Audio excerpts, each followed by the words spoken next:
ओम श्री गणेशाय नमः। राधे राधे। समस्त जीवात्मा लगातार एक शरीर से दूसरे और एक ग्रह से दूसरे ग्रह में स्थानांतरण करते रहते हैं, फिर भी वह जीवन और मृत्यु के क्रम से मुक्त नहीं हो पाते।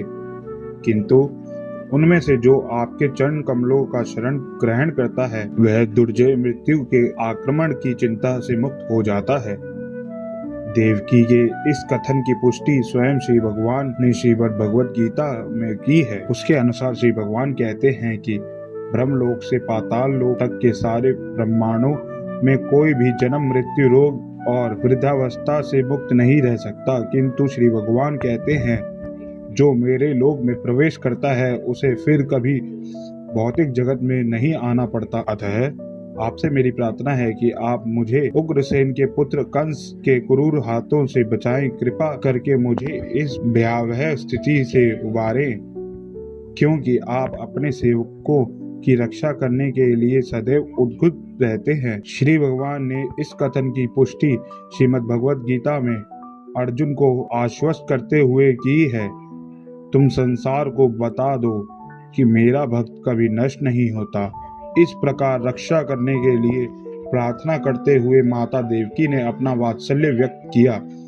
मुझे ज्ञात है कि आपके इस दिव्य स्वरूप का दर्शन सामान्यतः ऋषिगण ध्यान में करते हैं, किंतु मैं अभी भी डर रही हूँ कि ज्यों ही कंस को पता चल जाएगा कि आपका जन्म हो चुका है तो वह आपको हानि पहुंचा सकता है। अतः मेरी प्रार्थना है कि आप इस समय हमारे भौतिक चक्षुओं से ओझल हो जाएं। दूसरे शब्दों में उन्होंने श्री भगवान से प्रार्थना की कि वे एक सामान्य बालक का रूप धारण कर लें। आपके जन्म के कारण ही मैं अपने भाई कंस से भयभीत हूँ। हे मधुसूदन, हो सकता है कि कंस को पता न लगे कि आपने जन्म धारण कर लिया है। अतः मेरी प्रार्थना है कि आप अपने इस चतुर्भुज रूप को, जिसमें आप विष्णु के 4 चिन्ह शंख, चक्र, गदा तथा कमल धारण किए हैं, छिपा ले। हे प्रभु, आप दृश्य जगत के प्रलय के अंत में सारे ब्रह्मांड को अपने उदर में धारण करते हैं, फिर भी आप अपनी विशुद्ध कृपावश मेरे घर में प्रकट हुए हैं। मुझे आश्चर्य है कि आप अपने भक्तों को प्रसन्न करने के लिए सामान्य मनुष्य के कार्यकलापों का अनुकरण करते हैं।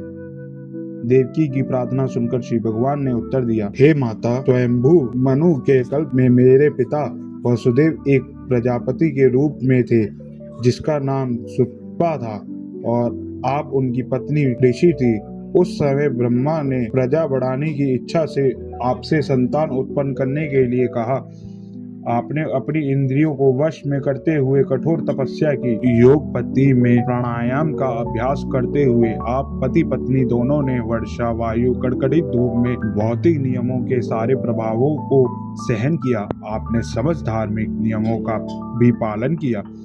इस प्रकार आपका हृदय निर्मल हो गया और भौतिक नियम के प्रभावों पर भी नियंत्रण प्राप्त हो गया। तपस्या करते हुए आप वृक्षों के नीचे भूमि पर गिरी हुई पत्तियों मात्र का आहार करती रहीं। तब स्थिर मन तथा इंद्रिय निग्रह द्वारा आपने मुझसे अद्भुत वर प्राप्त करने के लिए मेरी पूजा की। आप दोनों ने देवताओं की गणना के अनुसार 12,000 वर्षों तक कठोर तपस्या की।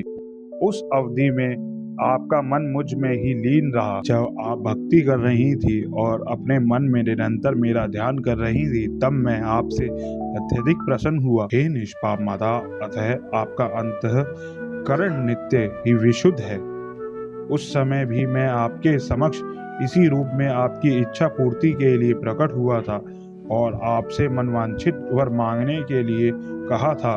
उस समय आपने चाहा था कि मैं आपके पुत्र रूप में जन्म लूं।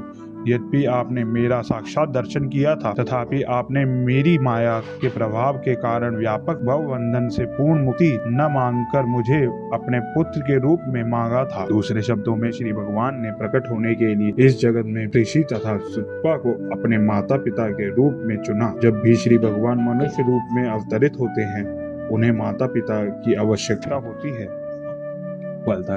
उन्होंने प्रेषी तथा सुत्पा को शाश्वत माता पिता के रूप में चुना। इसलिए प्रेषी तथा सुत्पा दोनों ही मुक्ति की याचना न कर सके। मुक्ति उतनी महत्वपूर्ण नहीं होती जितनी कि श्री भगवान के दिव्य प्रेमा भक्ति होती है। श्री भगवान चाहते तो ऋषि तथा सुतपा को तुरंत मुक्ति प्रदान कर सकते थे, किंतु अपने विभिन्न अवतारों के लिए उन्होंने उन्हें इसी भौतिक जगत में बनाए रखना श्रेयस्कर समझा। जैसा कि आगे वर्णन किया जाएगा, श्री भगवान से उनके माता पिता बनने का वर प्राप्त करके ऋषि तथा सुतपा दोनों अपनी तपस्या छोड़कर घर चले आए और पति पत्नी के रूप में रहने लगे, जिससे वे साक्षात परमेश्वर को पुत्र रूप में उत्पन्न कर सके। कालक्रम से ऋषि गर्भवती हुई और एक शिशु को जन्म दिया।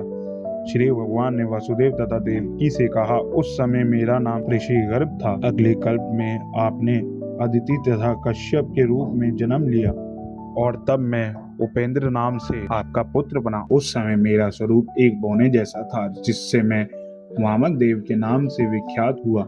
मैंने आपको वर दिया था कि मैं 3 बार आपके पुत्र रूप में जन्म धारण करूंगा। पहली बार मैं ऋषि तथा सुतपा से जन्म लेकर ऋषि गर्भ कहलाया, दूसरी बार मैं अदिति तथा कश्यप से जन्म लेकर उपेंद्र कहलाया और अब तीसरी बार मैं देवकी तथा वासुदेव से कृष्ण नाम से उत्पन्न हुआ हूँ। मैं इस विष्णु रूप में इसलिए अवतरित हुआ हूँ कि मैं आपको विश्वास दिला सकूं कि उसी श्री भगवान ने पुनः जन्म धारण किया है। मैं चाहता तो सामान्य शिशु के रूप में प्रकट हो सकता था, किंतु तब आपको विश्वास न होता कि आपके गर्भ से मुझ श्री भगवान ने ही जन्म लिया है।